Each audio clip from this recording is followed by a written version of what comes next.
வழங்கியிருக்கக்கூடிய மகத்தான நிஅமத்துகளில் ஒன்றுதான் நம்முடைய நாவு. நாம் பேசுவதற்கும் உணவை ருசிப்பதற்கும் அல்லாஹ் தந்திருக்கக்கூடிய மிகப்பெரிய ஒரு அருட்செல்வம் என்பது நாவு. அந்த நாவினுடைய எல்கையை நாம் முறையாக வைத்து கொண்டோம் என்று சொன்னால் பாக்கியமானவர்கள்.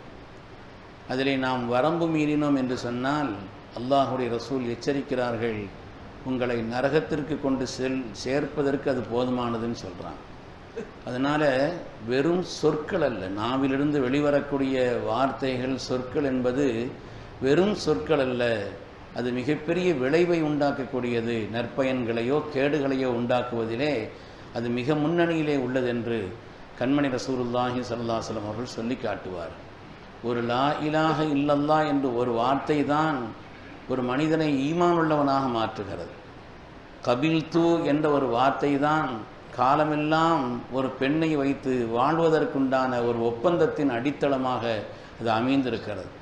தலாக் என்ற ஒரு வார்த்தை தான் காலமெல்லாம் சேர்ந்து வாழ்ந்தவர்களை பிரிவதற்குண்டான எச்சரிக்கை சொல்லாக அமைந்திருக்கிறது என்று பார்க்கிறோம். எனவே சொல் என்பது சாதாரணமானதல்ல, அது கடுமையான விளைவுகளை உண்டாக்கக்கூடியது. நல்ல விளைவுகளோ அது கெட்டதோ. ஸல்லல்லாஹு அலைஹி வஸல்லம் சொன்னார்கள், ஒரு அடியான் பேசுகிறான், மனமறிந்து கூட பேசவில்லை, மன ஈடுபாட்டோடு கூட அவன் பேசவில்லை, ஆனால் அந்த பேச்சு அவனை சொர்க்கத்தில் கொண்டு சேர்க்கும்னு சொன்னான்.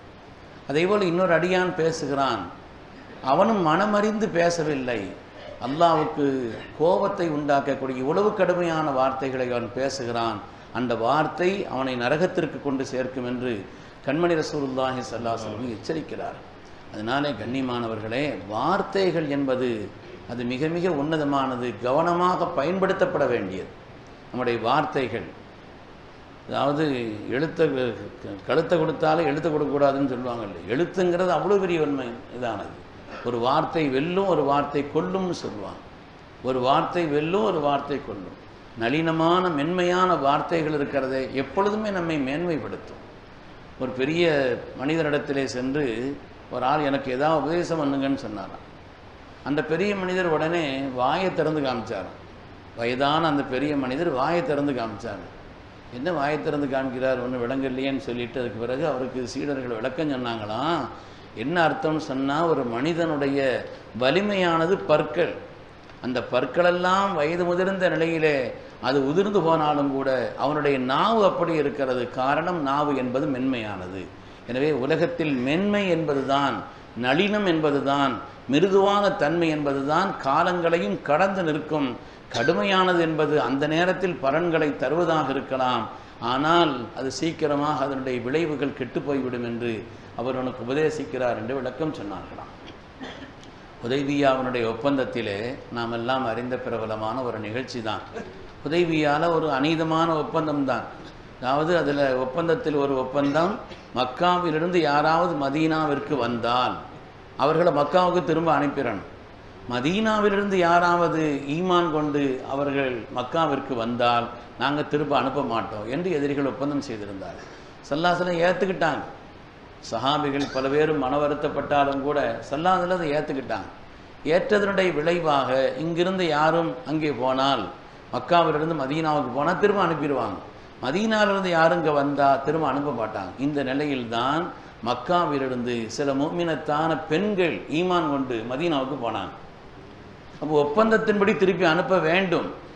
ஆனால் அல்லாஹ் குர்ஆனில் ஆயத் இறக்கினான், யா அய்யுஹல்லதீன ஆமனூ இதா ஜாஅத்துக்குமுல் முஃமினாத்து முஹாஜிராத்தின் ஃபம்தஹினுஹுன்ன அல்லாஹு அலமு பிஈமானிஹின்ன ஃபைன் அலிம்துமுஹுன்ன முஃமினாத்தின் ஃபலா தர்ஜிஊஹுன்ன இலல் குஃபார். சுருக்கம் என்னன்னு சொன்னால், பெண்கள் இப்படி மக்காவிலிருந்து ஈமான் கொண்டு மதீனாவிற்கு வந்தால் அவங்களை திருப்பி அனுப்ப வேண்டாம்னு அல்லாஹ் சொல்லிட்டு, திருப்பி நீங்கள் மக்காவுக்கு அனுப்ப வேண்டாம் என்று அல்லாஹ்வுடைய உத்தரவு. ஆனால் ஏற்கனவே ஸல்லல்லாஹு ஒப்பந்தம் போட்டு கொடுத்துருக்குறாங்க, யாராவது மதீனாவுக்கு வந்தால் திரும்ப அனுப்புவோன்னு ஒப்பந்தம் போட்டு கொடுத்துருக்குறாங்க. இந்த ஒப்பந்தத்திற்கு மாற்றமா, ஸல்லல்லாஹு அலைஹி வஸல்லம் சொல்லுக்கு மாற்றமா இந்த ஆயத் என்று விளக்கப்படி பார்த்தால் அதற்கான காரணத்தையும் அல்லாஹ் அவர்களுக்கு உணர்த்தி காண்பித்தான். அந்த ஒப்பந்தம் போடப்பட்டது இருக்கிறதே, அந்த வாசகம் எழுதியதே அவர்கள்தான், மக்கா வாசிகள் தான். நீங்கள் கையெழுத்து போட்டீங்க, ஆனால் அந்த வாசகம் என்ன இருக்குதுன்னா, மஞ்சா மின்னா ரஜுலுன், எங்களிலிருந்து யாராவது ஒரு ஆண் என்று தான் இருக்கிறது. அந்த வார்த்தையில் வந்து ஆண் பெண் இரண்டையும் உள்ளடக்கக்கூடிய ஒரு வார்த்தை இல்லை. மஞ்சா அமின்னா ரஜுலுன், எங்களிலிருந்து யாராவது ஒரு ஆண் ஹிஜ்ரத் செய்து அங்கே வந்தால் அவரை திருப்பி அனுப்பணுங்கிறதா ஒப்பந்தத்தினுடைய வாசகம். எனவே அவங்க எழுத்தை கொடுத்துட்டாங்க. அந்த எழுத்தின்படி பார்த்தால் அவர்கள் ஆண்கள் ஹிஜ்ரத் செய்து அங்கே வந்தால் திருப்பி அனுப்பணும் என்றுதான் அதில் இருக்கிறது. எனவே ரப்பினுடைய சொல் ஆயத் என்பது அதற்கு மாற்றமல்ல என்பது உணர்த்தி காட்டப்பட்டது. அதனால் அந்த ஒரு வார்த்தை தான் நின்றுச்சு, அந்த ஒரு எழுத்து தான் நின்றுச்சு. எத்தனையோ இடங்களில் எழுத்துக்கள் தானே நிற்கிறது, சொற்கள் தானே நிற்கிறது. அதனாலே சொற்களை நாம் அளந்தும் தேவையாகவும் எச்சரிக்கையாகவும் முறையாகவும் நல்லதாகவும் நளினமாகவும் மிருதுவாகவும் பயன்படுத்துவதை கொண்டு, அல்லாஹ் ரசூலுக்கு பொருத்தமான ஒரு நிலையில் பயன்படுத்துவதை கொண்டுதான் அதனுடைய பயன்பாடுகளை நிறைவாக நாம் பெற முடியும்.